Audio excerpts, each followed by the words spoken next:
Hey there, everybody, it's Tom, and I'm coming to bring you a couple of videos before I run out for a week. Um, we start with an interesting hand in our Derevi bird deck. Do we keep Temple of Mystery and try and use 5 draws to find a white source? I think that should be okay, so we're going to keep this hand. We are playing Derevi, the Imperial Tactician, who, of note, is a bird wizard. Green, white, blue for a flying 2/3. Whenever Derevi enters the battlefield or a creature I control deals combat damage to a player, I get to tap or untap target permanent. And for 1 green, white, blue, I can put Derevi onto the battlefield from the command zone. Now, our top left player is playing Brago King Eternal. 2 white, blue for a 2/4 flying legendary spirit. It's 2/4, and whenever it deals combat damage to a player, exile any number of target non-land permanents they control and return those cards to the battlefield under their owner's control. Door Destiny is pretty good. We're going to ship anything that isn't a white source to the bottom, except for Explosive Vegetation, because that will give us white sources. Our middle player is playing Kagamaru First to Suffer. Fido Black for a Star. He's a demon. He's a legendary creature, of course, but his power and toughness are each equal to the number of cards in your hand, and for a single black mana, you can sacrifice it to have all creatures get -X until in a turn, where X the number of cards in your hand. Cards we expect out of this deck are definitely cards like Phyrexian Arena, ways to constantly fill the hand. Our top right player is playing Sliver Queen. White, blue, black, red, green for a 7/7 Sliver, and for 2 mana, put a 1/1 colorless Sliver creature token onto the battlefield. We draw that Explosive Vegetation and we tap and pass. We're going to be utilizing F8. As long as the lands are tapped and we cannot activate abilities, we're going to be passing the turn. Just going to make life better. EDH is already known as a format that goes on, that can nearly go on forever. This way we kind of get to hedge that a bit. Acre Wellspring, a great card in the Brago deck. There's a lot of ways to build Brago, but the main way is pretty simple. There's the Blue-White Spirits deck, which is pretty fun, actually. I like the Blue-White Spirits deck. But there's also a Blue-White, everything enters and leaves the battlefield a bunch of times deck. Cards you want to watch out for not to get blown out by. Ghostway is definitely one of them. I've seen a lot of people play into Ghostway. Ghostway is a 2-and-a-white instant. You can basically bring all your creatures, you can exile all your creatures and return them back to the battlefield. It's really good. And Sudden Disappearance as well are both cards that are really good at getting around Wrath effects, especially Sudden Disappearance. I've seen people go like 10 mana, cast Sudden Disappearance on myself, Wrath, goodbye to all your stuff, all my stuff goes back into play with Brago. Of note for Brago, we draw an Aven Cloud Chaser here. We have access to black, that color we don't really need. Of note for Brago, something very important is that those cards flicker back immediately, as opposed to Rune in the Hidden Realms. Some people might know Rune, he's from the Commander product. Basically, he paid to tap, then it came back into play at the end of turn. Brago's into play this turn.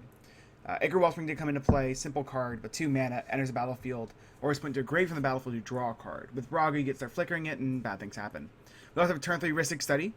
This is part of the sort of Rhystic theme that was in Prophecy. It's a 2-and-a-blue enchantment that whenever an opponent casts a spell, you may draw a card unless the player pays 1.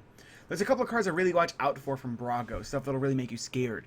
Acre Wellspring is actually one of the things I'm more worried about. There's also Solemn Simulacrum is probably like the #1 offender. Solemn is just an amazing card in Brago. Lets you ramp out to high heavens and can make the Brago deck really difficult to deal with. There's also the good old 1/2 punch of Brago into Mold Drifter. It's hard to keep cards out of the Brago player's hand. The best thing you can do is keep Brago off the battlefield. You can keep Brago off the battlefield, you can kind of keep abreast of what the Brago player is doing, and hopefully be able to contend with what's happening. We aren't very sure what's coming out of our Sliver Queen deck yet.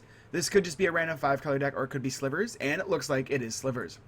Slivers was definitely that deck that whenever your friend had a Slivers deck, it was always the worst thing in the world to play against, because it can be very, very, very strong. If you let the Sliver deck go off without wrathing them away, it can get very difficult. The good news is we have a Kagamaru deck, so we don't really have to worry about wrath effects. Let's see if we get punished. If we don't draw land here, we could have some bad times ahead. But let's plan for the better instead of the worse. We got the worse instead of the better. We're still gonna tough it out. If we can draw land the next couple of turns, we'll be great to go. We'll discard a Skyward Eye Prophets. Skyward Eye Prophets is the card I love in Derevi. It's a 6 mana 3/3 Vigilance. Although it's not a bird, we can tap it to reveal the top card of our library. If it's a land card, we put it onto the battlefield. Otherwise, it goes into our hand. With Derevi, it's even got Vigilance, so it can tap, deal damage, untap, and all that good stuff. The main thing is that we don't have to worry about going quick. With the Kagamaru deck on the battlefield, a deck that can just basically say, hey, I can Wrath the board whenever I want just from the command zone. We don't really have to look to go quick. We can miss a land drop and be okay. But we do need to draw a non-land soon. We'll see what happens. If you're watching this video, assume we draw land in the next 2 turns. Because I wouldn't post it if it was a shitty... Anyways, Temple of the False God comes down for a Kagamaru deck. He also played an Urborg earlier, so every land is a swamp. Temple of the False God adds 2 if you have 5 more lands. We also had a turn 4 Lightning Greaves come into play for the Brago player. Tanner's Edict, targeting our top right player. Very interesting card to see come down here. For a deck playing Kagamaru, I'm surprised he's playing something like Tanner's Edict. But 1 to black, dark player sacks a creature, and flashbacks for 5 double black. Our opponent to play Diffusion Slivers did play a Diffusion Sliver. He's going to sacrifice the Clot Sliver here. Diffusion Sliver is pretty good against removal heavy decks. 1 to blue for a 1/1 basically gives that Frost ability from Frost Titan. The idea that whenever it would become the target of spell or ability an opponent controls, you counter it unless that player plays 2.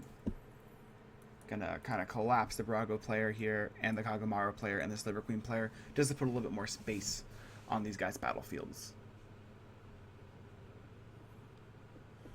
Barb Sliver coming down. This is a pretty fun one.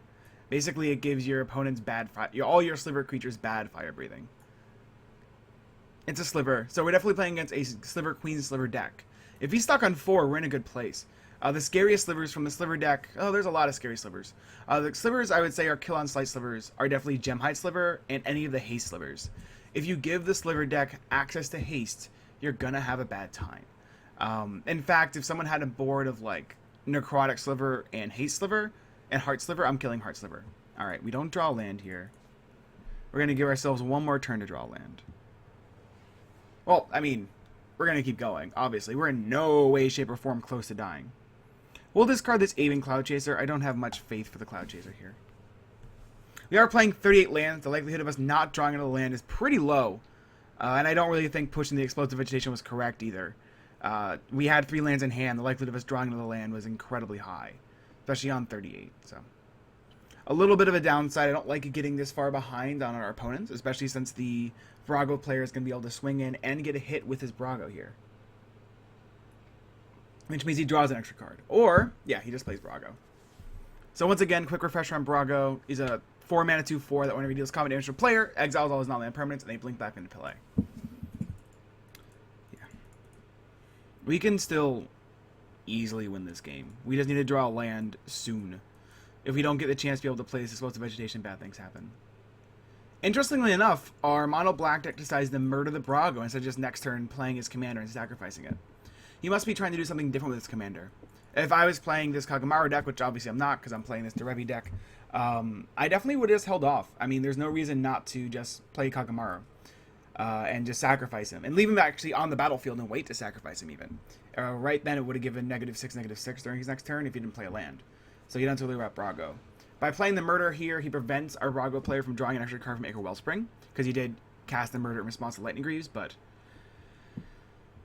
if you're thinking about making sure your opponent can't get that extra land, that might be good enough, but we'll see how it ends up working. Bajuga Bog going to exile one of the Slivers from our Sliver player's graveyard. Very smart play as far as like an early Bajuga Bog, figuring out where to go. When playing against Sliver players, they do commonly play cards like Creeping Renaissance, being able to get back all the creatures from the graveyard, especially stuff like Praetor's Council, to get them all back into hand. Just very, very, very, just sweeping, let me get everything back out of my graveyard cards. Alright. We definitely need lands, quote unquote. Again, we're not under any kind of pressure, but we still need them.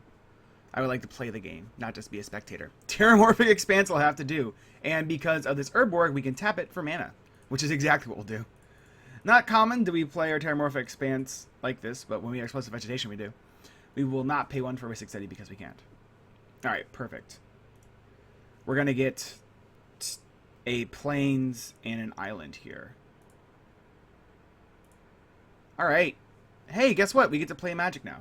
I know I'm just as excited as you are. Great. So, if you never understood this interaction, Urborg makes all lands swamps, and this has been very common in Standard at least. But with Urborg and fetch lands, you can tap the lands as swamp, so we were able to black there and be able to cast Explosive Vegetation that turn, instead of having to tap the Terramorphic for a white and then cast Explosive Vegetation next turn and really set us far behind. Now we get immediately to 6.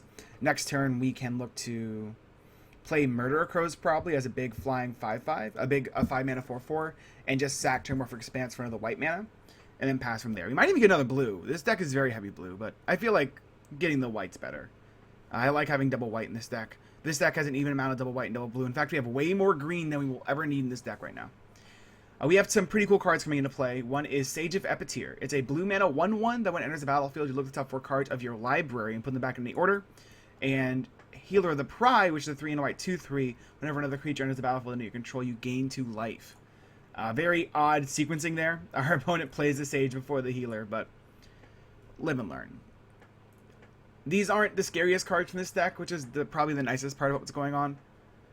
This is also another good field just to play Kagamaru into and just leave up Kagamaru. But again, we're not playing the mono black deck. There's a lot of different builds for Kagamaru. It's not a deck. It's not a deck I see commonly. It's not like something I'm like, oh, hey, look, it's Kagamaru again. But it's definitely a deck that I have seen before, and it's one that I'm semi-used to playing against because someone in my play group plays Kagamaru. There's like 2 different builds. One of the cooler builds I've seen is actually a build that's based around just making a huge Kagamaru and hitting people in the face. You play awesome cards like Hatred in that deck, and you kill people out of nowhere, and they're always surprised, which is my favorite part about whenever my friend plays that Kagamaru deck. They're always like, huh, I didn't expect that to happen. You're like, yeah, that's how it's going to work. And our Sliver player concedes. It's a very strong Kagamaru. Say any reason in chat? That's very odd.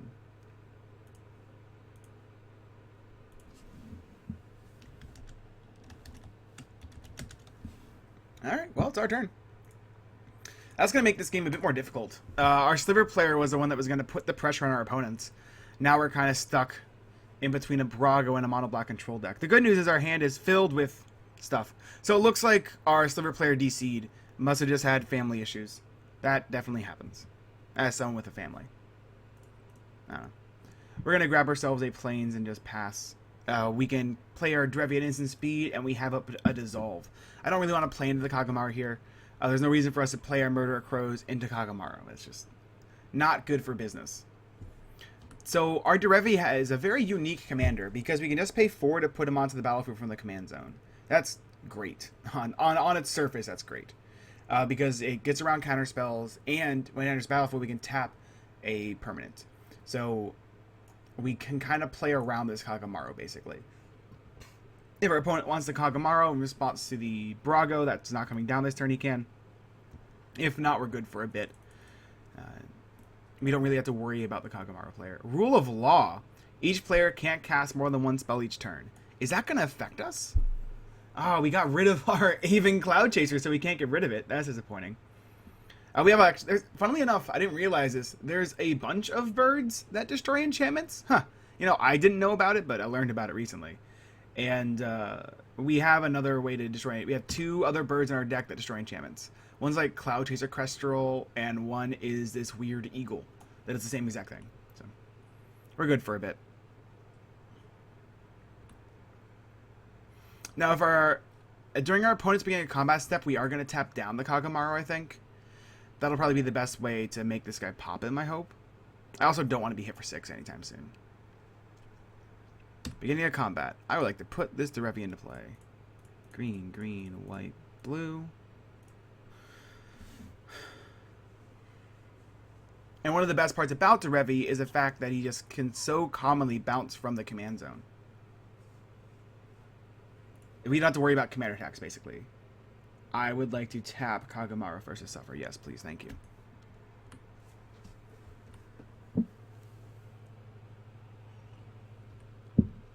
Alright, our opponent, who can only play 1 card a turn due to rule law, not actually playing a card there. Speaking of that 1 card a turn kind of issue, we have to figure out what we want to do this turn. We have 8 cards in hand. We can hopefully untap a land with this Derevi. So I think what we're going to do is we're going to cast Door of Destinies first. Naming Bird, of course. We will not pay to Ristic Study. I want to leave up Dissolve here. Actually, do we need to leave up Dissolve? I want to leave up Dissolve. I'll let our opponent draw a card.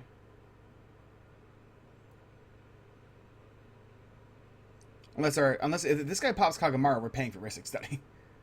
Tell you that much right now. Alright, nope.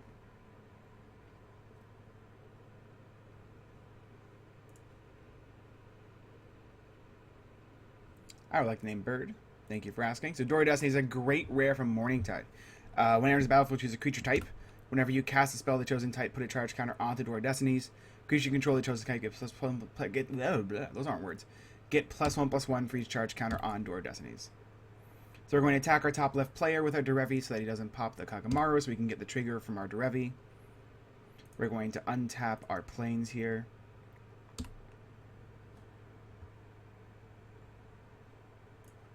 we're just going to pass. This does leave us open to getting hit from the Kagamaru, but that would mean that he didn't sacrifice it, so we still have Derevi on the battlefield, which is great for us as well. This Rule of Law is going to be a little annoying. Very good in the Brago deck because you don't have to. You just want your creatures to come into play. You don't really care. Now there is a very big difference between Healer of the Pride and the other sort of Soul Warden type creatures. The main one is that it's creatures you control on the battlefield. We don't have to worry about triggering this multiple times. And this is one spell a turn. It's going to be Augur of Bolas. 1 to blue, 1/3. When it enters the battlefield, look at the top 3 cards of your library. You may reveal an instant or sorcery from among them, put it into your hand, and put the rest in the bottom of your library in any order. Let's see if he finds anything. Interesting card to play in a Brago deck. This deck is mainly composed of creatures. So let's see if he can hit off of his Augur of Bolas. I feel like it's low percentage. And it was low percentage. He misses entirely on his Augur of Bolas. That's only one of the things you have to realize when you're playing this card. I actually tricked myself into playing it in a Maelstrom Wanderer deck. Although that deck has a lot of ways to augment the top of the library, Augur of Bolas wasn't even good in that deck because I was only playing, when I looked at it, like 10 instant sorceries. When you're only playing 10 instant sorceries, including cards like Cultivate, Augur of Bolas' value really decreases severely. You have a very low chance of being able to hit an instant sorcery off it, and you're still spending a slot in your deck on a 1/3. None of those things are good enough. Not a single one. Our opponent can also leave his Kagamaru out here and just wait. There's no reason not to, really. Just playing lands casually and waiting for us to do something.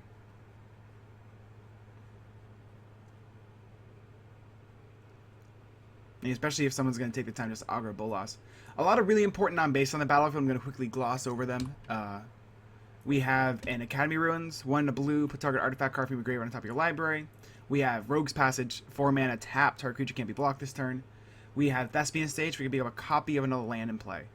Going to be most important when this player finally plays Cabal Coffers, which they will do. We're going to take 5 Chimera damage. We don't really mind. We have the counterspell for his Hatred if he has one. Of course, copying the Cabal Coffers is really good with this Urborg in play. Looks like our Kagamaru deck just consistently not putting anything into play, which I am totally fine with every single time it happens. This turn's a little difficult. I still want to try and avoid playing into Kagamaru, and I also don't want to keep giving our Brago player cards. So I think we're just going to attack our top right player with Derevi and see if he can pop Kagamaru for us.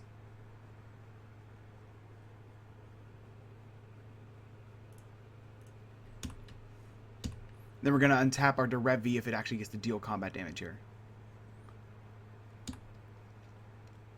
Alright, cool. Yeah, we'll just untap Derevi. Great. The amount of times I said pop Kagamaru, our opponent has not done it any of the times. It's just been very interesting to me. You can tell how much I would have done it by now. I'm very tempted to play Sawtooth Loon. Just as a way to kind of filter through some of the cards in our deck. And also put Derevi back in our hand. But... this is really interesting. I don't really just want to leave this turn by not casting a spell. I think we want to just play a poopy bird like Soul Catcher, which is what I'm going to do here.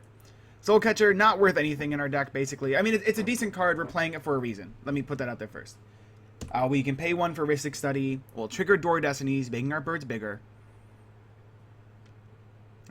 And the reason why I didn't play this pre-combat to get the trigger off of Door Destinies was because I was trying to incentivize our Kagamaru player to blow up his Kagamaru and kill a Derevi and still have a good play afterwards like Murder Crows. Because he didn't blow up Kagamaru, we'll pay for Ristic Study. We will always deal to Door Destinies. Because he didn't blow up Kagamaru, we then play our creature post-combat. Are you going to counter my Soul Catcher? That would be new to me. Oh no, he's just going to make a copy of Temple of the False God. The funny part with counterspells and Rule of Law is that your opponent can't counter back. So if he were to counter our Soul Catcher, we can't dissolve back because we can only play 1 spell a turn. So the Soul Catcher is going to come into play. It's going to play as a 2/2. So no matter what, we're going to get the permanent bonus of the +1/+1 from Dora Destinies. So our creatures will steadily increase in size. And we keep up mana so we can still counter something and be able to pay for Rhystic Study. I'm really strict on myself when it comes to Rhystic Study. A Rhystic Study is an important thing to keep in mind. And also, if we can eventually get our creatures bigger than Kagamaru, we don't have to worry about it. War Priest of Thune coming into play. 1 no white 2/2. When enters the battlefield, you may destroy target enchantment. And he concedes in response. What is going on in this game?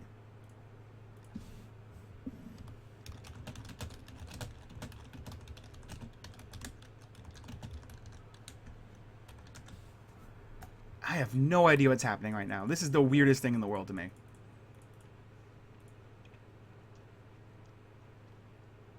He's right. Soul Catcher. Our opponent mentions it. Soul Catcher.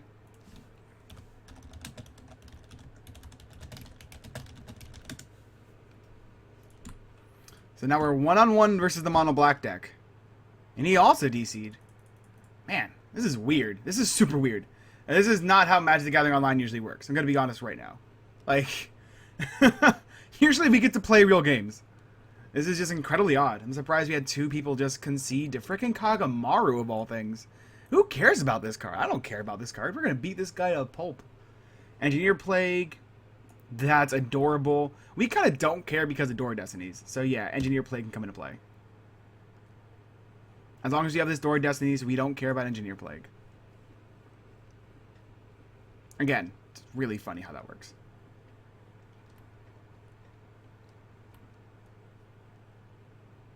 We're going to take another 5 from Kagamaru. Or not. Sweet. Comes back to us. We draw an Airborne Aid. Oh, yeah. Draw a card for each bird on the battlefield. We want to leave up 4 mana so we can activate Derevi. So we're going to attack him for 3 in the air.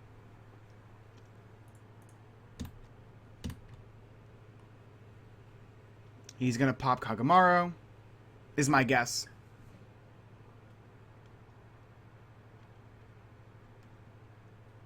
And then we can play High Sentinels of Irration and leave up Dissolve. Oh, okay, sure. I'm fine with the no triggers. I would like to... Man, if only I could cast stuff in instant speed right now. Let's tap down your Kagamaru. Let's untap my Derevi.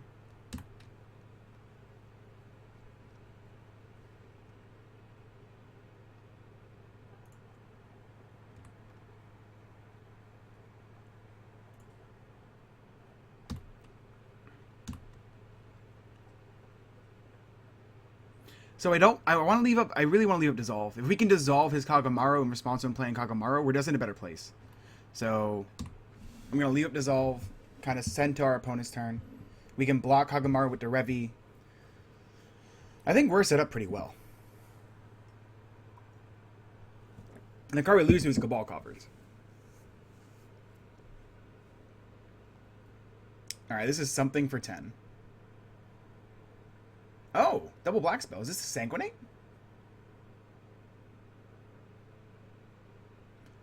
Profane Command. Killing my Soul Catcher. Excuse me. No, you do not get to kill my Soul Catcher. Sorry. Not allowed. Island on top. I think we actually want this island, don't we? Yeah, I want this island. This is going to let us put a lot of creatures into play.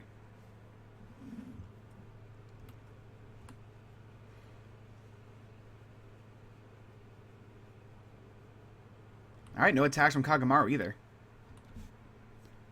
The birds are back in town, baby.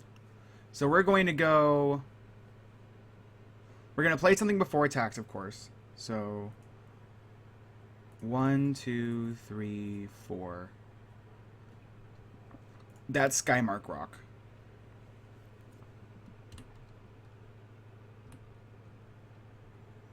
Then we can attack both of our guys.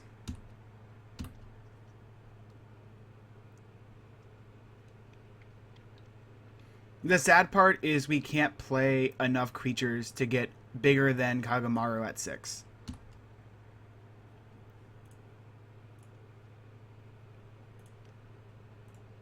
But we could just cast Airborne Aid and draw 3. Like, that's an option. Actually, it's very interesting, right? So we could also cast Murderer Crows here. It'll be a huge creature that lives through popping Kagamaru, which then forces them to have removal 4 Murderer Crows and be able to pop Kagamaru. Then all the creatures we play after are great, because everything gets +4/+4 after that, and that's bigger than anything he pretty much does with this guy.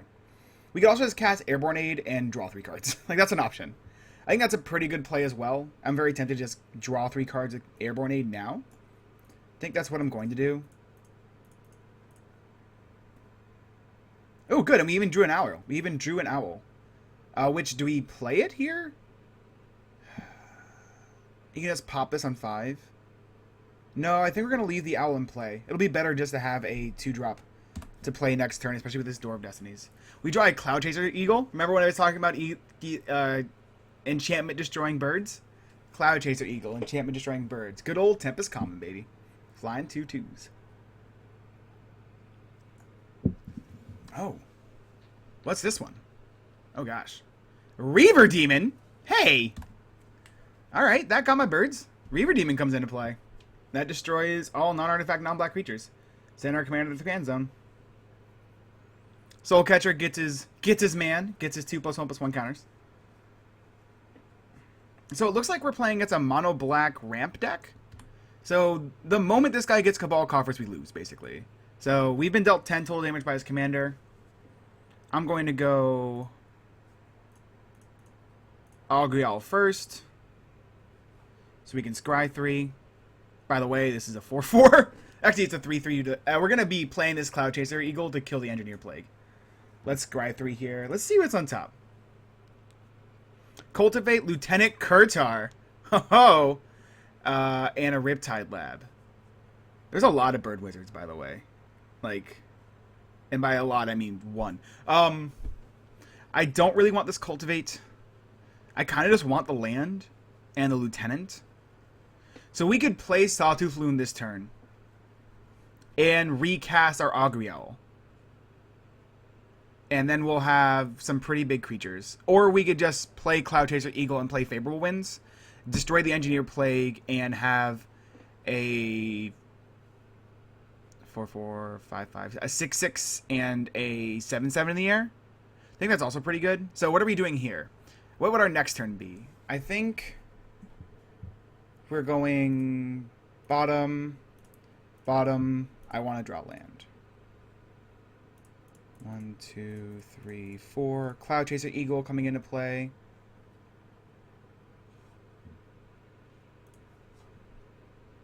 Let's destroy this Engineer Plague. Let's cast Favorable Winds, so now all creatures I control flying get +1/+1. We'll pass our opponent. We have a 7/7 and a 6/6 in play. Nice. Our hope is that our opponent has a lands in hand. That's probably not accurate. One of the things this mono black deck can do a lot better than we can is tutor effects. That's going to be the scariest thing for that build.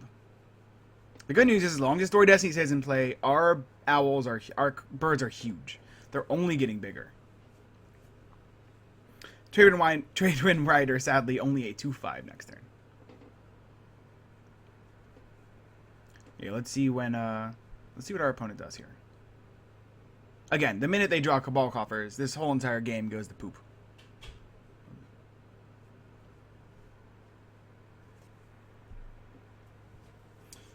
Ten total Chimera damage is good to keep in mind. We're drawing Riptide Lab next turn. So we can just Kangi as well. Kangi is the classic bird general. 2 white blue legendary creature, bird wizard, flying. Whenever there's a battlefield, if it was kicked, put X feather counters on it. Other birds get +1/+1 for each feather counter on Kangi.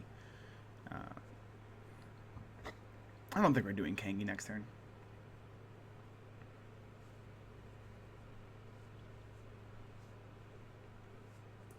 There aren't Black has a severe lack of ways to get rid of artifacts. Here's a Guilt Feeder.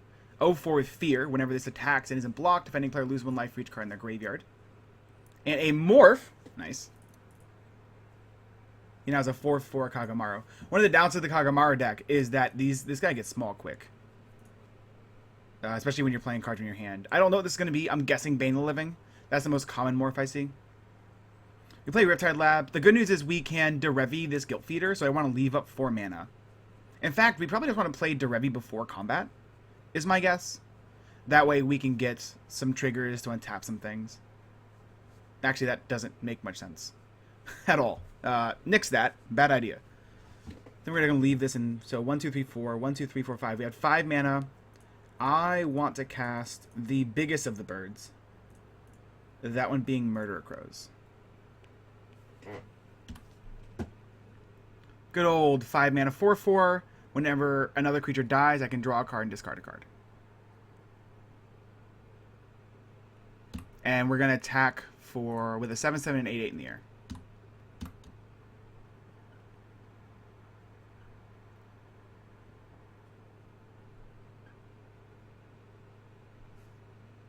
Both of which beat his Reaver Demon. You know, who needs demons when you have birds, man? Birds are the word. Alright, that's going to hit our opponent pretty hard. He's going to go down to 15.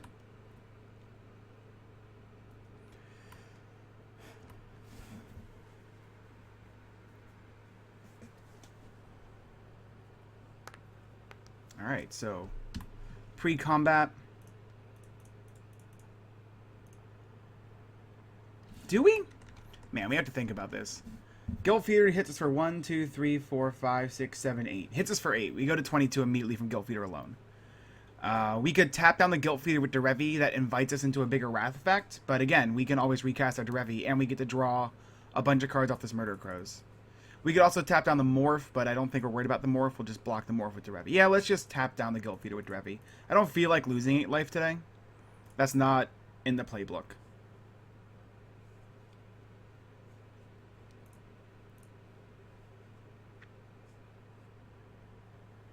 Tap Guilt Feeder, yes.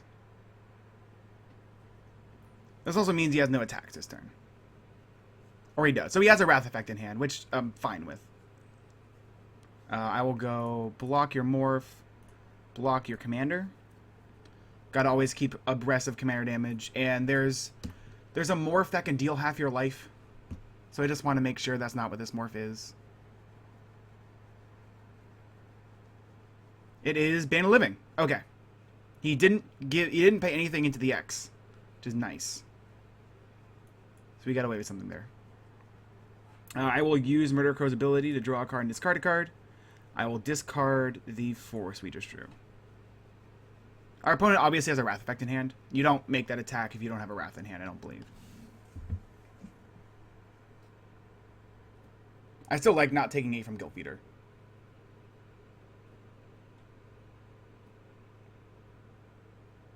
Mutilate. I will send my commander to the command zone.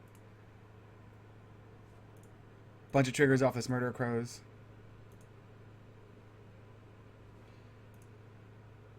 Do we need Coat of Arms for this? I'm gonna discard Trade Wind Rider here. Coat of Arms is a good backup for the Door of Destinies if it gets exploded. So we're gonna discard Trade Wind Rider. Oh, is this a Beckon Call? Never mind. This is what we're casting next turn. There goes Sawtooth Loon. There goes Coastal Piracy. There goes...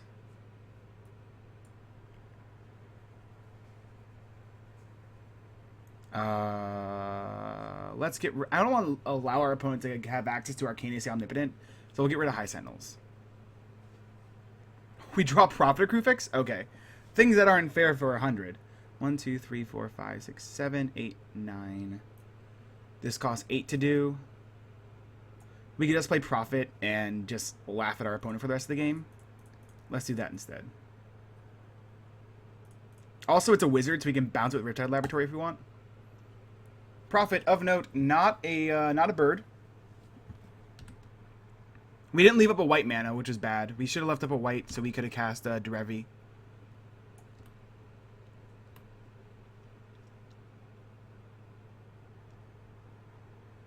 Alright, untapped.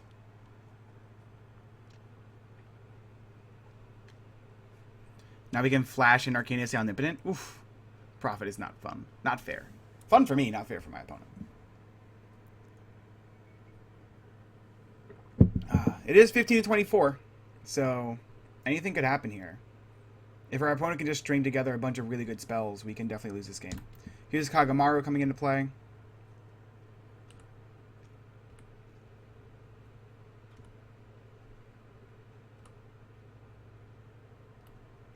At the end of turn, I'm just going to cast Arcanus.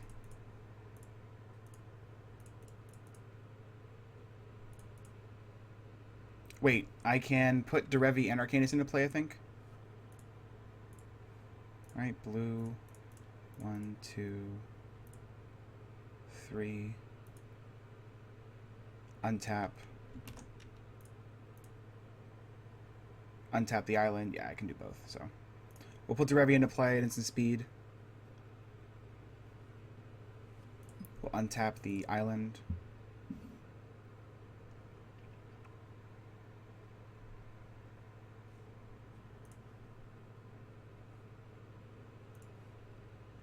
Wait, do we just play Kangi for lethal? Yeah, we just play Kangi for lethal. What am I talking about here? Why am I belaboring the point? We should just kill our opponent instead of being cute. It's always the correct play.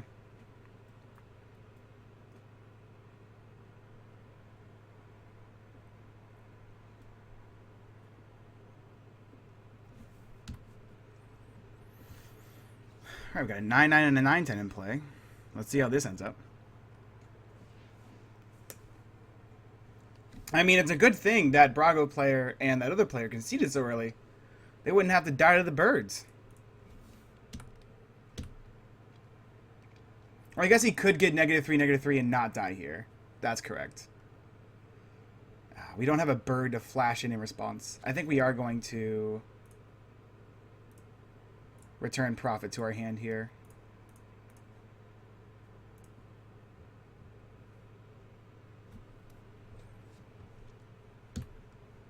Alright, so our opponent not dead. He goes to 3. Which is, funnily enough, not 0. Like to untap this island. Like to untap this Riptide Lab.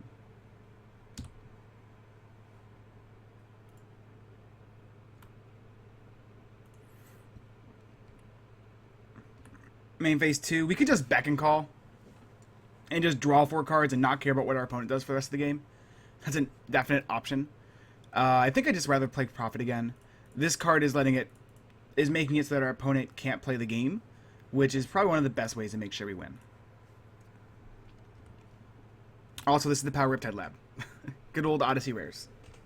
Odyssey? Onslaught. Onslaught rares. Odyssey is the Mirari. It's Onslaught.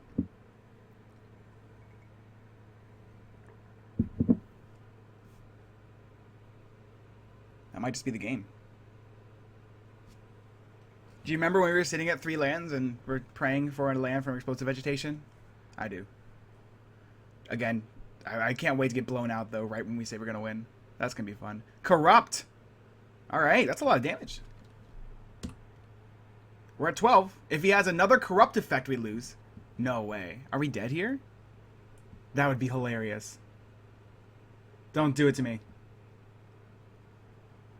I'm too pretty to lose? Soulburn. X damage to creature or player. You gain life equal damage dealt, but not more than X at spend. Alright, that's gain, yeah.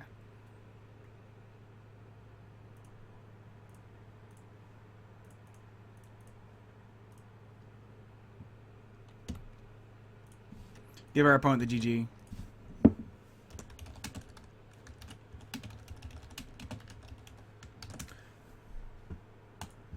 We even gave him the GG, your deck looks cool.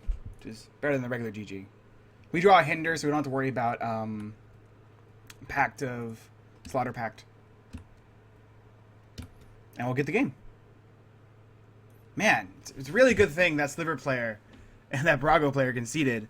Otherwise, whew, it would have been in for a beating. We even won with commander damage. Nice. 2 ways to win, baby. Torii Destiny's really pulled it out for us there. The ability to have our birds be bigger than his Kagamaru just meant that we didn't have to worry about it. Yeah, that's the bird deck, I guess. I mean, that wasn't really a game. We'll play another game. I'll put this up just to show like why you should never concede. In fact, really quickly, if I still have you here. First of all, I usually stream live at twitch.tv/mtgradio. I'll be off on a week-long vacation for my birthday, which is on July 17th. in Del Rey of all places. It's in Florida. It means the Ray. Whatever.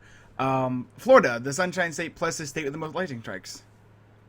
But really quickly, why you should never concede early. This is more just for people who play MTGO. People don't really rage quit in real life. Although I'm sure there's been stories of people rage quitting in real life. I haven't really encountered it too much. I've only encountered it at GPs, funnily enough. Never at Armada games.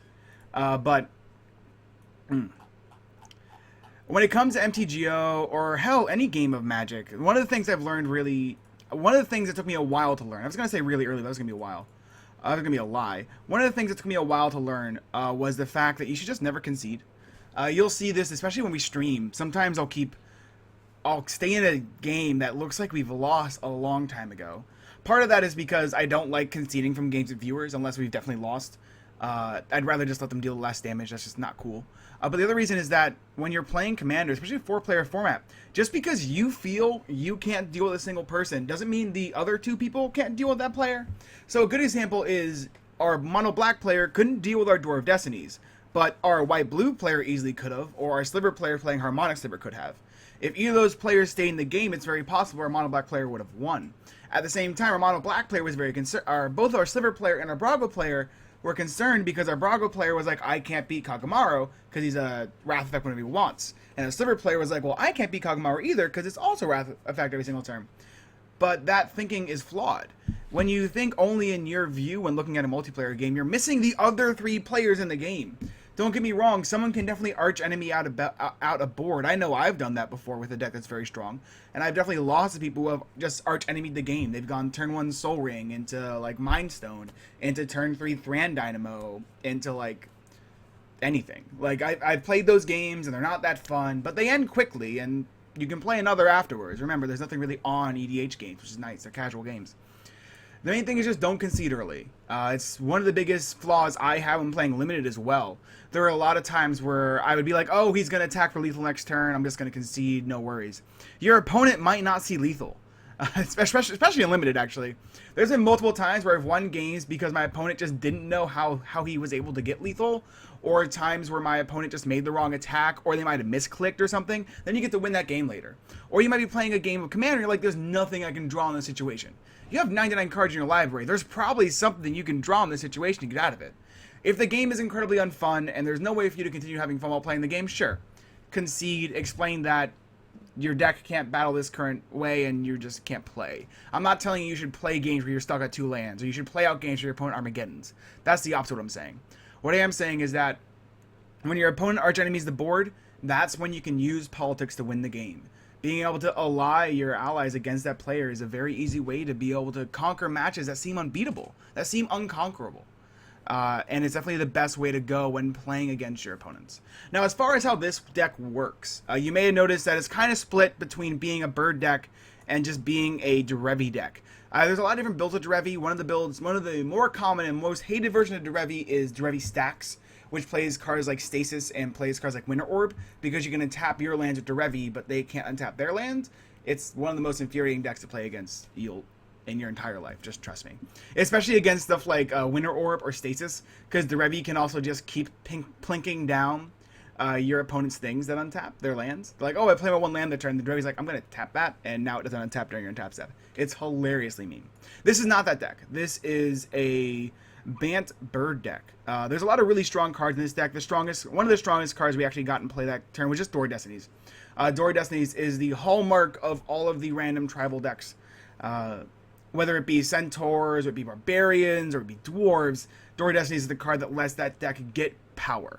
And as you notice in that game, if we didn't have Door of Destinies, our deck would have lost. We could have gotten there with Coat of Arms, we could have played some tricky stuff.